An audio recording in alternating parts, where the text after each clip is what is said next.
আল্লাহর রাসূল বলেন, শুনো, ইসলামের খুঁটি হলো 5টা। ইসলামের বেনা কয়টা? রজুলে জামদিলে সুডাইয়া বাইসাবে উত্তর দিছে, আমি না বললাম চলবো, তাহলে আওয়াজ দূর যাইত না। ইসলামের বেনা কয়টা? নবীজি বলেন, শুনো রে সাহাবী, ভাই বসো, 5টার মধ্যে একটা তোমার আদায় হয়ে গেছে, কালিমা পড়ে মুসলমান হইছো। বাকি রইল তোমার 4টা। পরের ক্ষেত খামারে কাজ করো, এটা দিয়েই সংসার চালাও। এতে বোঝা গেল তুমি ধনী না তুমি গরিব। ভাই মুসলমান শোনো, হজ এবং যাকাত আল্লাহ তোমার উপর থেকে মাফ করে দিলেন, সরায়া দিলেন। এই হুকুম তোমার উপরে মাফ। গরিব হওয়ার কারণে হজ যাকাত আদায় করতে হবে না, এটা ফরজ বিধান না, তোমার জন্য এটা ফরজ না। হজ এবং যাকাত আল্লাহর পক্ষ থেকে তোমার জন্য মাফ।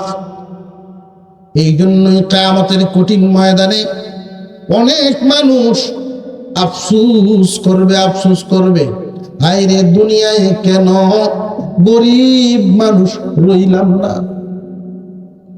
দুনিয়ায় যদি গরিব থাকতাম, যাকাতে হিসাব নিকাশের সামনে আইসা আসামি হইতাম না, হজ পালনের জন্য জবাবদিহি হইতো না। অথচ দুনিয়ার জমিনে অনেক মানুষ আফসোস করে, আল্লাহ ধনী কেন বানাইল না।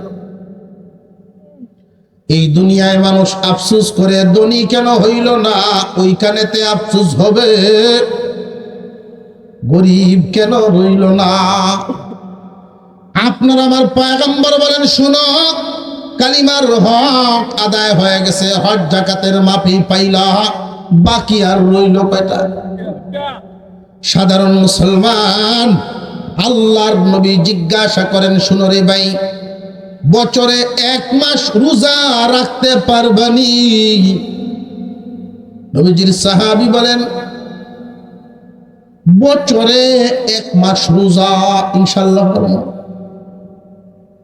তার কথার দ্বারা নবীজি তাকায় রইলেন, সাহাবীর চেহারার দিকে তাকায় রইলেন, খুব স্বাচ্ছন্দ্যের সাথে আমল গ্রহণ করে নিলেন। 1 মাস রোজা রাখলেই বুঝি রোজার হক আদায়। 1 কোটি আমার 5টা কোটি ইসলামের 5টা বেনা। 1 নাম্বার কালিমা, কালিমা পরেই মুসলমান হলাম। শেষে হজ এবং যাকাত, গরিব হওয়ার কারণে আল্লাহর পক্ষ থেকে মাফ। বছরে 1 মাস রোজা, বছরে 1 মাস রোজা। আল্লাহর নবী বলেন, শুনো, তাহলে তো ইসলাম মানা, নেককারের কাতারে নাম লেখানো, আল্লাহকে খুশি করে জান্নাতে যাওয়া তোমার জন্য বড় সহজ। সাদাকা রাসূলুহুন নবিয়্যুল কারীম ওয়া নাহনু আলা যালিকা মিনাশ শাহিদিন ওয়াশ শাকিরিন ওয়ালহামদুলিল্লাহি রাব্বিল আলামিন। আল্লাহুম্মা সাল্লি আলা মুহাম্মাদিন ওয়া আলা আলি মুহাম্মাদ কামা সাল্লাইতা আলা ইব্রাহিম ওয়া আলা আলি ইব্রাহিম ইন্নাকা হামিদুম মাজিদ। আল্লাহুম্মা বারিক আলা মুহাম্মাদিন ওয়া আলা আলি মুহাম্মাদ কামা বারাকতা আলা ইব্রাহিম ওয়া আলা আলি ইব্রাহিম ইন্নাকা হামিদুম মাজিদ।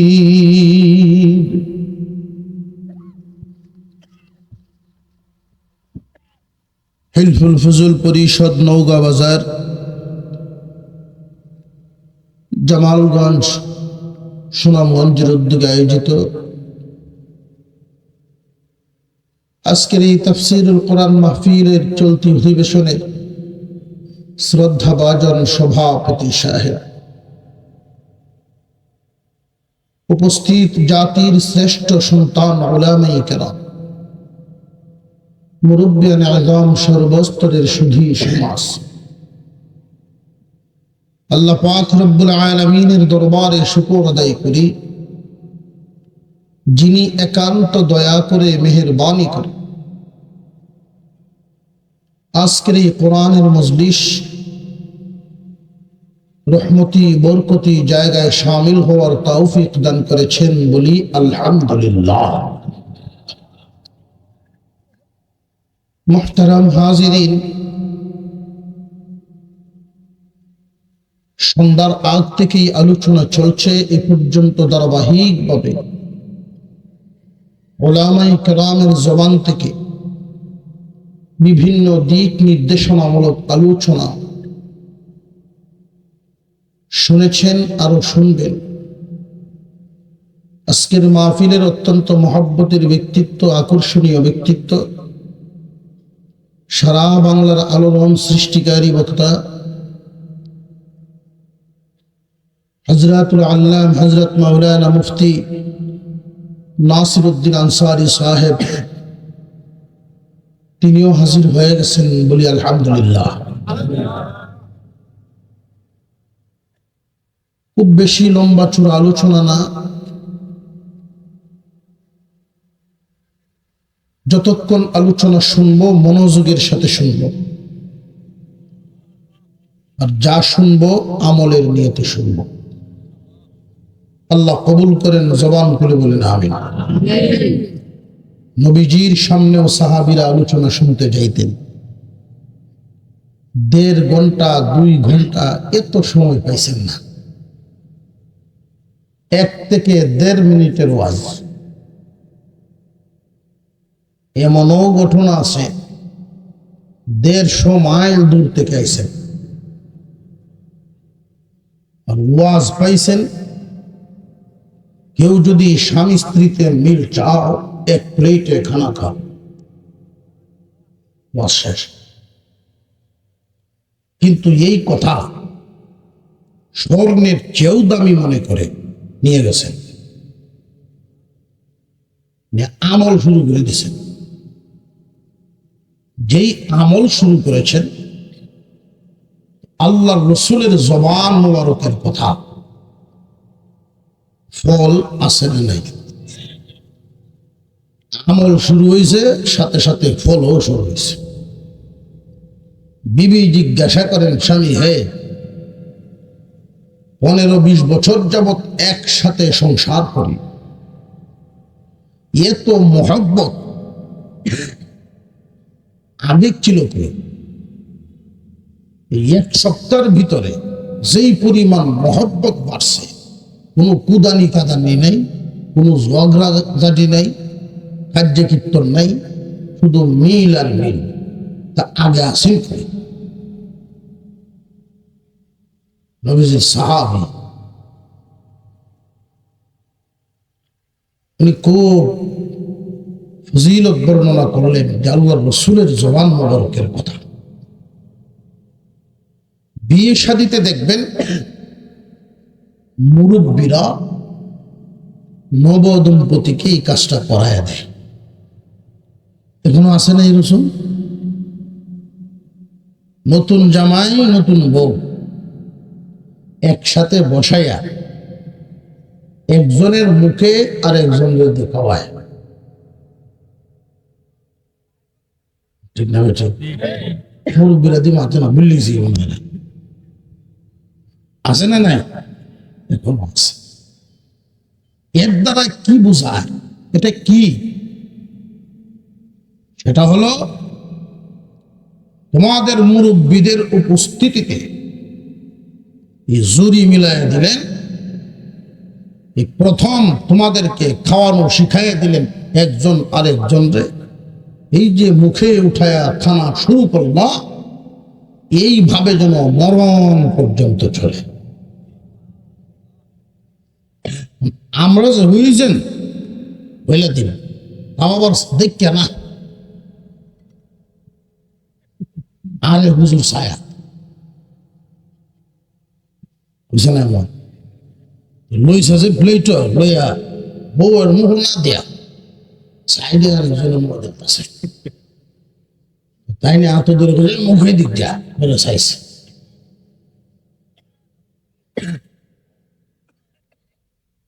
জীবনের প্রথম স্বামী স্ত্রী দুইজনরা একসাথে বসাইয়া 2 রাকাত নামাজ পড়ায়। নামাজের মানে এই না যে মুসলমান বানায় দিতেছে, শিখাচ্ছেন। আমরা মনে করি এই যে একদিন খাওয়া ইসলাম হতুল্লা আল্লাহ, তো ঠিক না বে ঠিক? ওয়াজ শুনি ঠিক, বাড়িতে নেই না, সমস্যা সেই জায়গায়। আর আমরা মহিলা মা বোনরা বড় ভদ্রলোক, এই ভদ্র মহিলারা যদি জিজ্ঞাসা করতেন যে কি আনলেন দেন আমারে, তাহলে আমার হুঁশ থাকতো, বাড়িতে গেলেই তো দিতেই বলে যাও, 1-2 জনের ভয়েই ফেলায় যে কি আনছো দেও, ডাইলের বলে নেব, বুঝতে পারবো ওয়াজ না।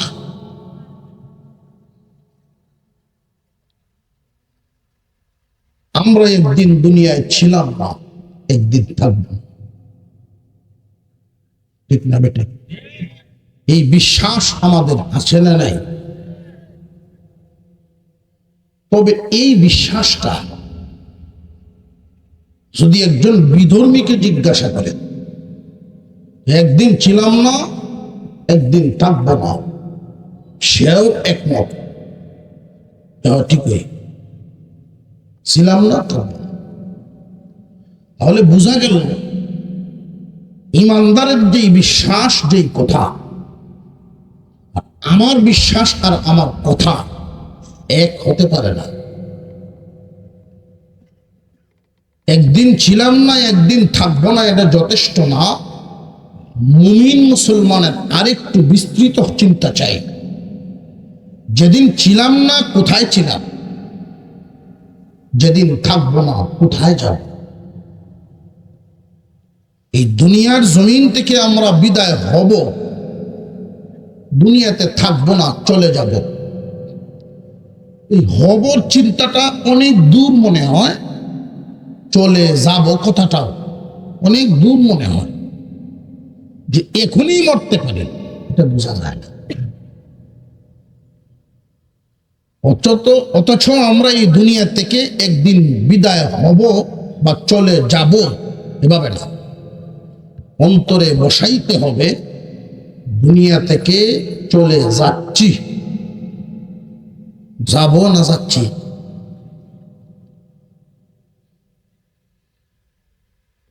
কিয়ামতের কঠিন ময়দান, শেষ ঠিকানা, একটার নাম জান্নাত আরেকটার নাম জাহান্নাম।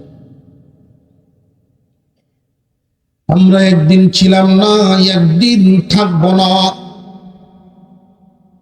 যেই দিন ছিলাম না কোথায় ছিলাম? রূহের জগতে ছিলাম আমরা, রূহের জগৎ থেকে রওনা দিলাম মার গর্ভে, মার গর্ভ থেকে আসলাম দুনিয়ায়, দুনিয়া থেকে যাব কবরের জগৎ, সেইখান থেকে দাঁড়াবো হাসরের মাঠ, ওইখান থেকে ফয়সালা হবে ফুলসিরাত পাড়ি দিয়া জান্নাত। মাঝখানে বিপদের ঘাটি আছে না নাই?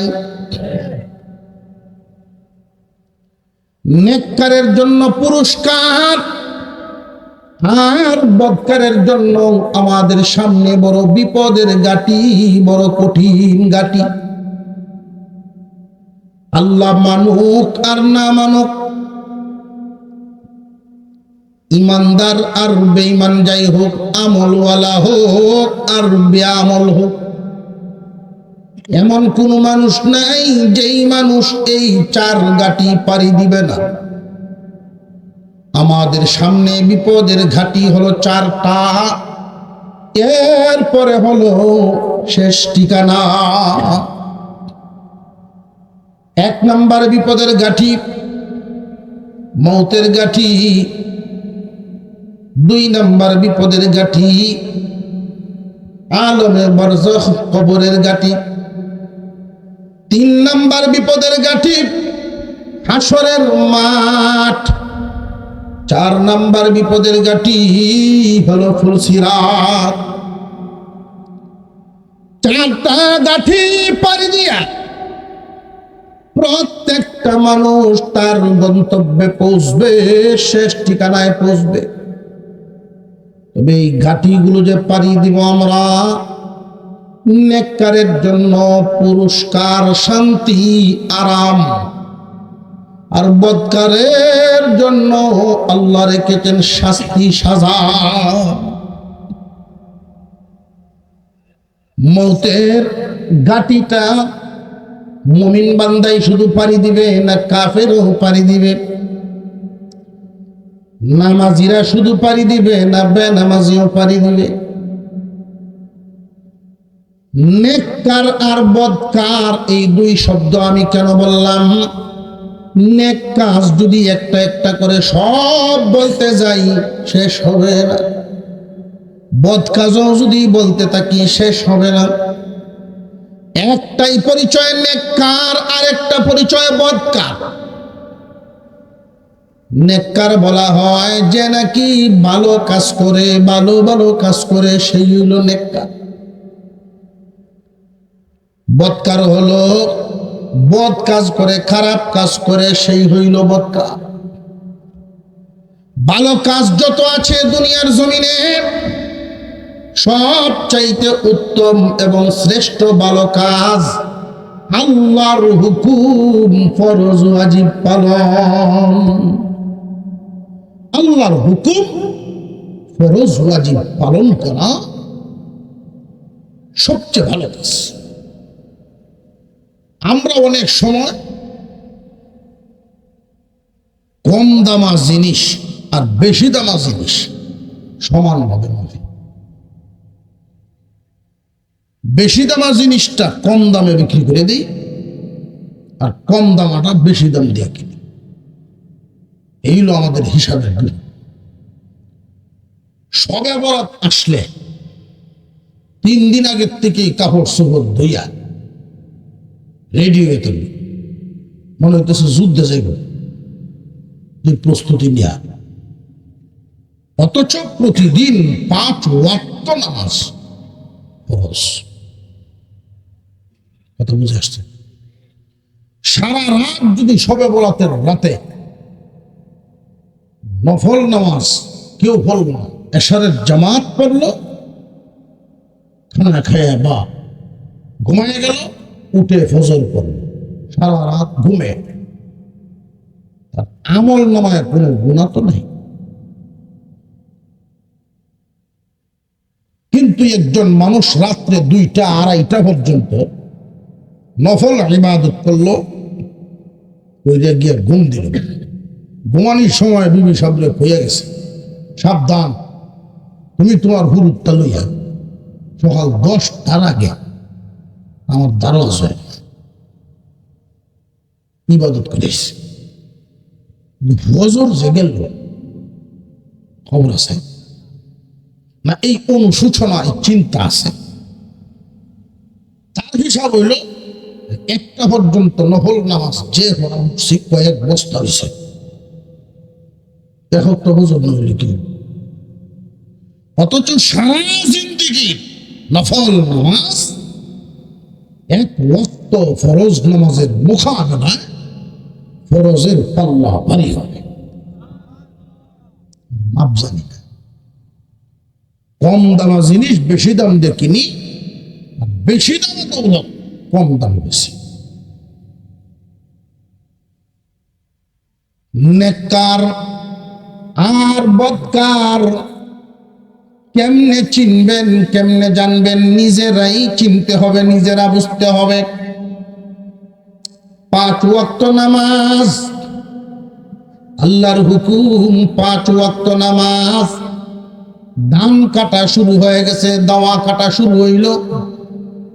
দেখবেন ধান কাটার অজুহাতে, দাওয়া কাটার অজুহাতে অনেক মানুষ নামাজ তো সারেই, রোজাও ছেড়ে দেয়। মাথা দেখবো আস্তে আস্তে লড়েন আপনারা, আছে না নাই? ছেলে মেয়ে বড় হয়েছে, বালেক বালেগা, পরীক্ষা আসতেছে, মেট্রিক পরীক্ষা দিব। ডিম খাওয়ায়, দুধ খাওয়ায়, কয় খাম নাই, হুত রোজা ছেড়ে দেও। দিনটা বড় সরা পরীক্ষাইতেছে, ধরো দে। এই হিসাব নাই, বিধান টাকার হিসাব নাই। আল্লাহর হুকুম ফরজ বিধান। 5 ওয়াক্ত নামাজ দৈনিক, 1 মাস রোজা বছরে একবার। মুসলমান ইমানদার ভাইরা আমার, যেই মানুষটা ফরজ ওয়াজিব ছাড়ে না, লোকটা কি বদকার না নেককার? পক্ষান্তরে হারাম কাজের দিকে আমরা একটু তাকাই।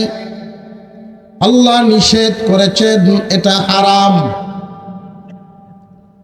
মাকরু কোনটা, হারাম কোনটা, মাকরুয়ে তাহরিমি কোনটা, তানজি কোনটা, ওইটাও বুঝি না। লক্ষ্য করে দেখবেন, বড় বড় গুনাহ করি, আমাদের কাছে গুনাই মনে হয় না। নেককারকে বদকারকে এটা আগে বোঝা দরকার। যদি একজন মানুষ সারা রাত নফল নামাজ পড়ে, ফজরের নামাজ পড়লো না, আগেই না পড়েই ঘুমায় গেছে, উঠছে সকাল 10টায় 11টায়, ফজর হয়ে গেছে, ফৌত পড়তেই পারে নাই, কিন্তু সারা রাত নফল ইবাদত করছে। সাধারণ মানুষদের নজরে এই লোকটা হলো নেককার, সারা রাত ইবাদত গুজার। কিন্তু আল্লাহর নজরে ফজর যে চলে গেল, নেককারের কাতার থেকে নাম ছুটে গেল। বুঝে আসতেছে? পরীক্ষার হলে যে প্রশ্নপত্র দেওয়া হয়, কোন প্রশ্নের উত্তর দিতে পারলে কত নাম্বার পাওয়া যাবে, প্রায় প্রশ্নপত্রের পিছনে উল্লেখ করা থাকে যে এই প্রশ্নের উত্তর দিলে 10 নম্বর, এটা 7টা যদি দাও 5 নম্বর, আরেকটা আছে 2 নম্বর। এক এক প্রশ্নের উত্তর নাম্বারের পরিমাণ বেশ কম আছে না। ঠিক তেমনি শরীয়তের বিধিবিধান পালন করার ক্ষেত্রে আল্লাহর আদেশ নিষেধ, কোনটার মান কত, কোনটা পালন করলে নেকির পরিমাণ কত, এটা আমরা বুঝি না। এই জন্য কম দাম দিয়া বেশি দামা জিনিস, আর বেশি দাম দিয়া কম দামা জিনিসের বেচা কেনা। অল্প সময় ব্যয় করলে সামান্য মেহনতে যেই সওয়াব আমি পাইতে পারি, সারা রাত মেহনত করলেও এই সওয়াব হইত না। এটা বুঝি না। স্বাভাবিকভাবে সাধারণত ইসলামকে মনে রাখার জন্য, সুবিধার জন্য একটু ছোট আকারে আমরা ভাবনা করি, চিন্তা করি। নবীজির একজন সাহাবী আল্লাহর রাসূলের সামনে হাজির হন। সুবহানাল্লাহ। পিছনদের জায়গা তো অনেক, যদি যুবক ভাইরা এদিক দিয়ে ঘুরে বইতেন, সামনে আরো বড় দেখা গেল। আপনারা সুবহানাল্লাহ আলহামদুলিল্লাহ পাইলেন, তেরাও লাগবে সাইডে দেন, সামনে আগে ভালো। এই সাইডে আসেন, সবাই একসাথে মিলেমিশে বসি। আল্লাহ পাক আজকের এই মাহফিলকে কবুল করেন, জবান খুলে বলি আমিন। হুজুর আকরাম সাল্লাল্লাহু আলাইহি ওয়াসাল্লামের সামনে একজন সাহাবী হাজির। ওগো নবীজি, আমি কালিমা পড়ে মুসলমান হয়েছি, আমি একজন নতুন মুসলমান। আমি গরিব মানুষ, পরের ক্ষেত খামারে কাজকর্ম করে সংসার চালাই, নিজে চলি। ইসলাম গ্রহণ করেছি, কালিমা পড়েছি। নবীজি গো, ইসলামকে আমারে এমন ভাবে বুঝায় দেন যেন সহজে বুঝতে পারি, আমলও করতে পারি। আল্লাহর রাসূল বলেন, শুনো, ইসলামের খুঁটি হলো 5টা। ইসলামের বেনা কয়টা? রজুলে জামদিদে সুদায়া বাইসাবে উত্তর দিছে, আমি না বললে চলবো, তাহলে আওয়াজ দূর যাইত না। ইসলামের বেনা কয়টা? নবীজি বলেন, শুনো রে সাহাবী, ভাই বসো, 5টার মধ্যে একটা তোমার আদায় হয়ে গেছে, কালিমা পড়ে মুসলমান হয়েছে। বাকি রইল তোমার 4টা।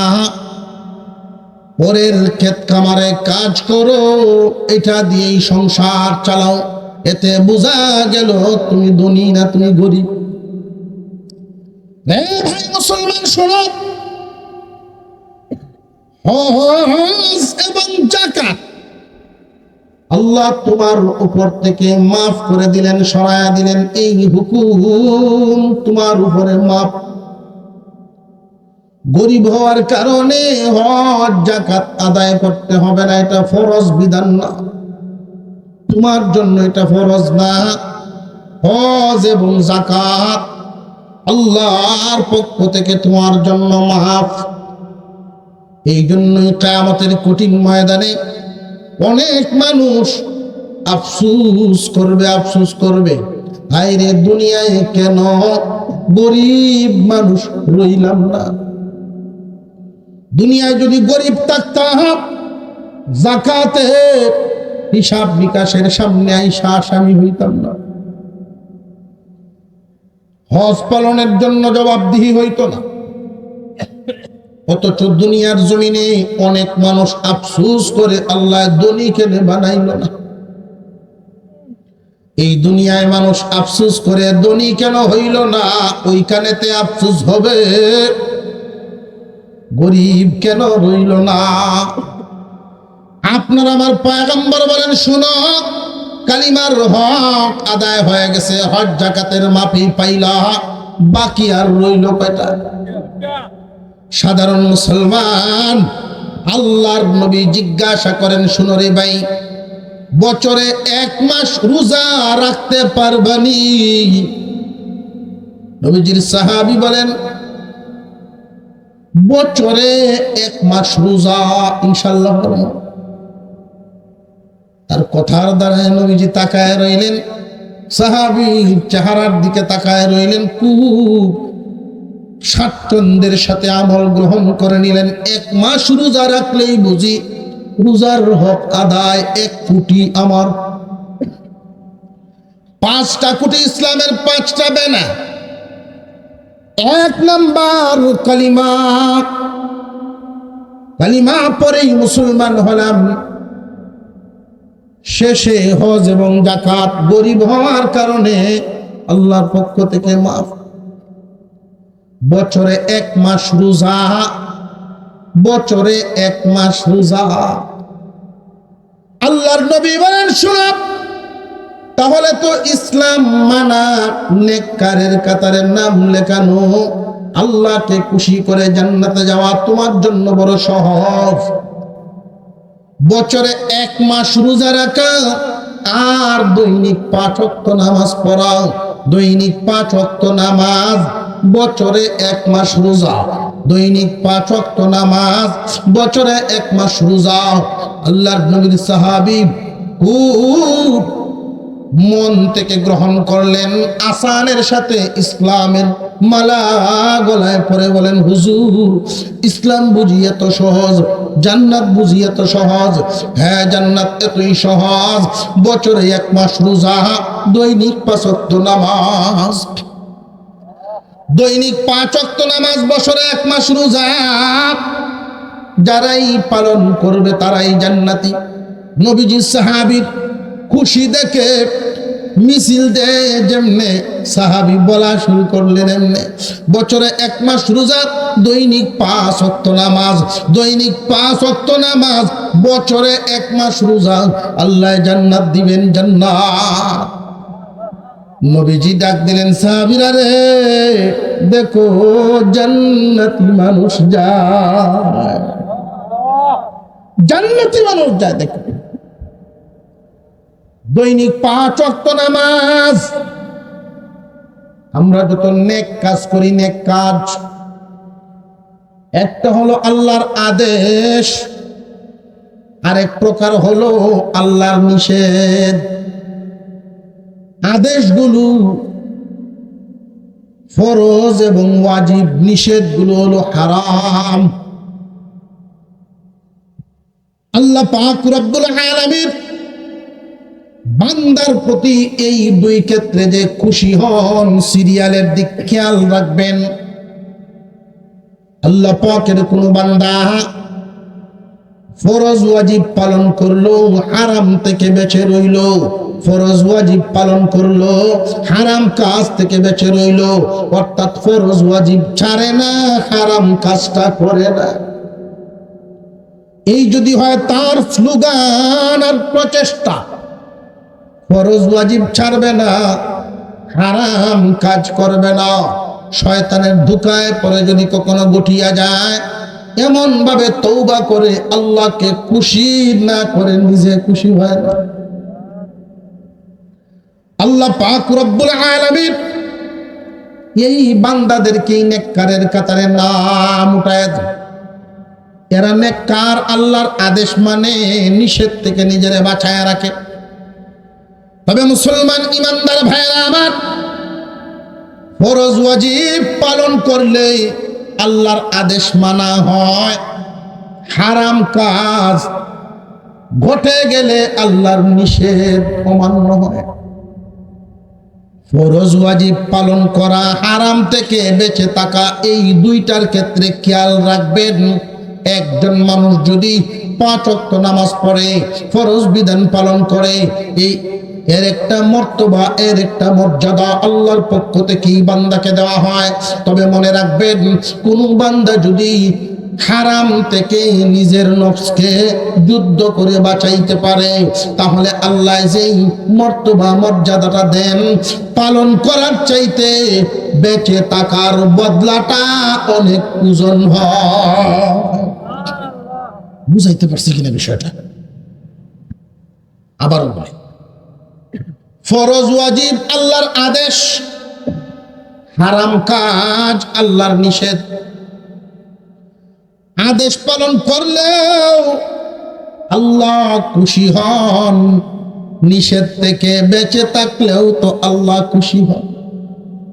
আদেশগুলো পালন করলে আল্লাহর পক্ষ থেকে বান্দাকে বদলা দেন, নিষেধ থেকে বেঁচে থাকলেও আল্লাহর পক্ষ থেকে বান্দাকে বদলা দেন। তবে আদেশ পালন করার বদলা নিষেধ থেকে বেঁচে থাকার বদলা সমান না। নিষেধ থেকে বেঁচে থাকার বদলাটা একটা কথা বললেই অনুমান করতে পারবেন আমার আপনার আল্লাহ বান্দার প্রতি কতটাই খুশি হন। একজন মানুষ সুযোগ আছে গুনাহ করবার পারে, কিন্তু আল্লাহর ভয় করে না। বন্ধু বান্ধবরা ডাকে আসো, সুযোগ যায়, গুনার কাজ করে ফেলি, সুযোগ যায়, বান্দায় তাকায়া দেখে এই যে কাজ, এটা আল্লাহর নিষেধ। বন্ধুরা নারাজ হয় কিন্তু আল্লাহকে নারাজ করে না। বিয়ে শাদী অনুষ্ঠানের মধ্যে অনেকেই অনিয়ম কার্যকলাপ করতে চায়, আত্মীয় স্বজন যুবক পোলাপান রাগ হয়, এই যুবকে বলেন না তোমরা রাগ হও, আমি আল্লাহকে রাগ করাবো না। যেই বান্দা কোন একটা অন্যায় হারাম থেকে, গুনার কাজ থেকে নিজেকে বাঁচাইয়া রাখতে পারে, শুনেন মুসলমান, আল্লাহর সৃষ্টি জগতে যত মাখলুক আল্লাহ বানাইছেন, সৃষ্টি জগতের মাখলুক সম পরিমাণ নেকি তার আমল নামায় দেওয়া হয়। অন্যায় থেকে নিজেকে বাঁচায় রাখা, যারা নিজেকে বাঁচায় রাখতে পারে, আদেশগুলো পালন করতে পারে, তার নামটাই নেককারের ভেতরে।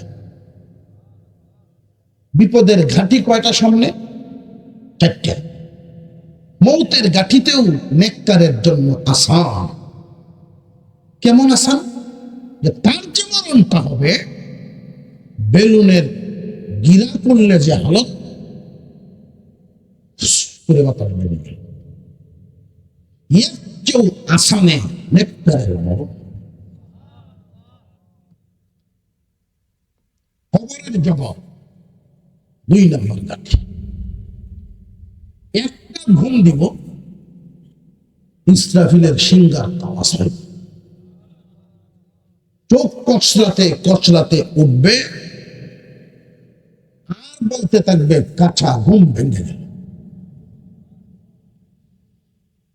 ওনার কাছে মনে হবে ফজরের 2 রাকাত সুন্নত পড়লে লাগে যতক্ষণ, উনি ঘুমাইছেন ততক্ষণ। আরেকটু জুড়ে বলছে একই গুরুস্থানে আল্লাহ তার এত শান্তির ঘুমে বুঝি ঘুম পাড়াবে। হ্যাঁ, শান্তির ঘুমে। 3 নাম্বার হাসরের ময়দান। 3 নাম্বার ঘাটিতে নেককারের জন্য আল্লাহ কুদরতি এমন এক ব্যবস্থা করবেন, আল্লাহর আরশের ছায়া তলে আশ্রয় দেবেন। 4 নাম্বার ফুলসিরাত পাড়ি দিবেন বিজলির আকারে, চোখের পলকে। পক্ষান্তরে বৎকার মৃত্যুর যন্ত্রণাটা তার এমন হবে, জিন্দা একটা প্রাণীকে সিলাইলে যেমন লাগে এর চেয়ে ডাবল কষ্ট হবে। কবরের হালত হবে, কবরের যেই ঘাটি 2 নম্বর বিপদের ঘাটি। বৎকারের জন্য ওইখানকার হালত হবে 1 ওয়াক্ত নামাজ থেকে আরেক ওয়াক্ত নামাজ।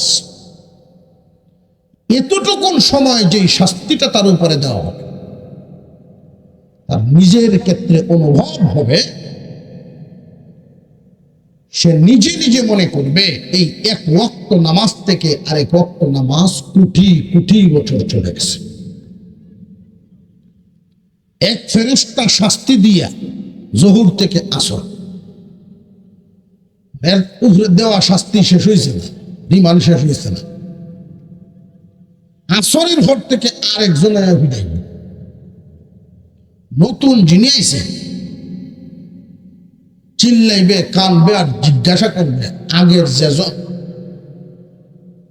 এত ফিডানি ফিডাইলো, এত নির্যাতন করে গেল, কোটি কোটি বছর পর্যন্ত শাস্তি দিল, আর এখন তুমি আইছো, তুমিও শাস্তি দিবে, তুমি কত কোটি বছর থাকবা? আল্লাহর ফেরেশতা বলবেন, ও নাফরমান, সময়ের বুঝি বড় দাম। এই সময়ের দাম কবরে আইসা বাড়ছে, ঘন্টার ঘন্টা কোন দিকে গেছে খবর ছিল না। এখন বুঝি সেকেন্ড মিনিটের গুরুত্ব বাড়ছে, লম্বা হয়েছে। শোনো, জোহর থেকে আসর পর্যন্ত একজন তোমার নির্যাতন করে গেল, আমি আসর থেকে মাগরিব পর্যন্ত চালাইব। এইভাবে 1 ওয়াক্ত নামাজ থেকে আরেক ওয়াক্ত নামাজ পর্যন্ত তার কাছে কোটি কোটি বছর মনে হইবে।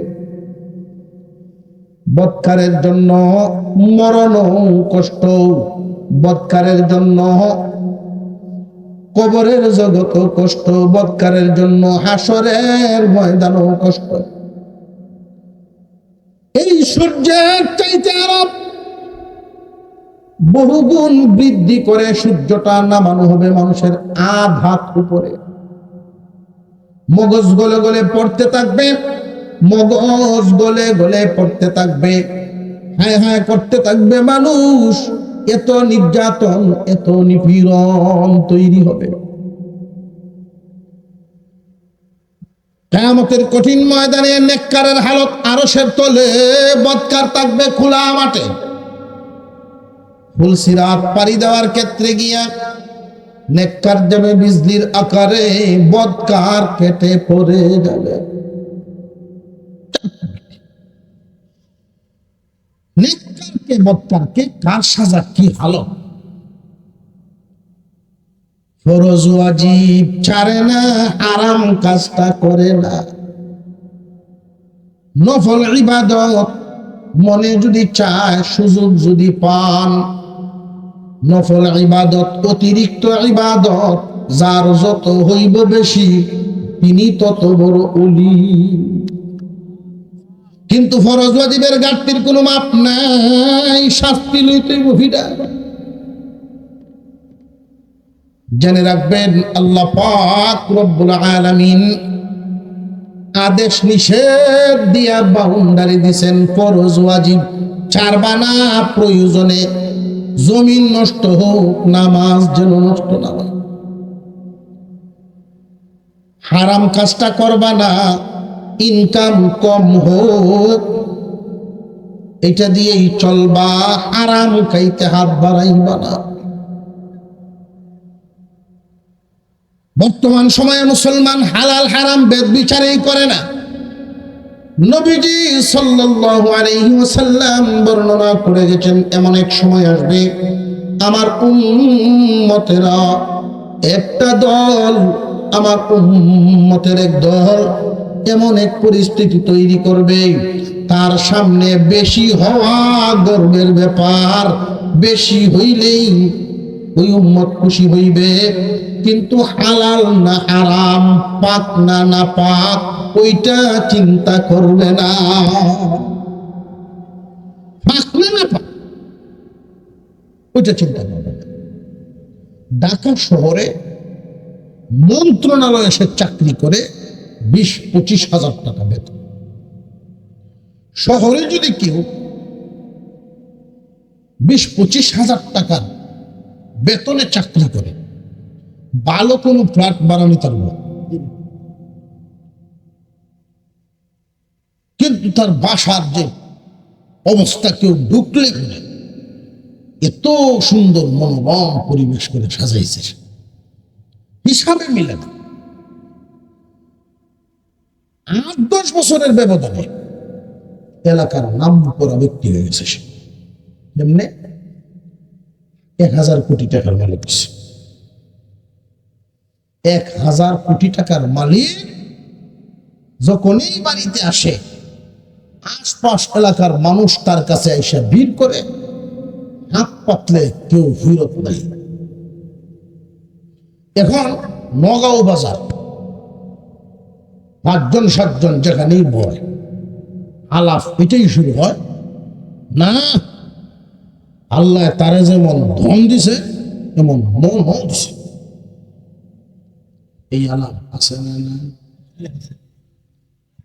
নারে তাকবীর। এই কোতানে কানে পান, নারে তাকবীর। মোহাব্বতের মানুষ, বন্ধুবর হযরতুল আল্লাম হযরত মাওলানা মুফতি নাসির উদ্দিন আনসারী সাহেব সুললিত কণ্ঠের অধিকারী, মানুষের হৃদয় ছুঁয়ে যায়। মন থেকে যে কথা সেটা আসলে অন্তরে গিয়া লাগে। আল্লাহ তাআলা নেক হায়াত দান করুক হযরতের, আমরা বলি আমিন। আল্লাহ তারে ধন দিছে, কেউ খালি হাতে দেয়। আচ্ছা, এই যে 1000 কোটি টাকার দৌলত ধন আল্লাহ দিছে, কথাটা বুঝবেন কিন্তু, এটা তো আল্লাহর দেওয়া না, এর কামাই। যদি মনে হয় আমি কামাইলাম কত, উফরে আয়া পড়ছে, যদি উফরে আয়া হুরিয়া, তাহলে শয়তানে হয়েছে, আল্লাহ না। আল্লাহর দেওয়া 20-25 হাজার, এটা বেতন। আল্লাহ বান্দাকে হারাম মাল দেন না, বুঝে আসতেছে? 1000 কোটি টাকার মালিক হইয়া মান নামে মহিলা মাদ্রাসা দিছে, বাবার নামে ছেলেদের মাদ্রাসা, নিজের নামে মসজিদ, আল্লাহর ঘর। চা কামাইছি কিছু দেখলাম, আব্বাও যাও আম্মাও যাও, তারা বেহেশতে থাকবো। আর নিজের নামে যেহেতু আল্লাহর ঘর করে হয়েছে, তাহলে আল্লাহ আমার না দিলে বুঝবে। হিসাবটা এমন ভাবে মিলাইছে, সেল চলে বেহেশতে গেছে, অথচ একটাও আল্লাহর কাছে কবুল। হারাম আল্লাহ দেন না, আল্লাহর রাস্তায় দিলে আল্লাহ নেন না। আল্লাহ আমাদেরকে বুঝে আমল করার তৌফিক দেন, বলুন আমিন। ওয়া আখিরু দাওয়ানা আনিল হামদুলিল্লাহ।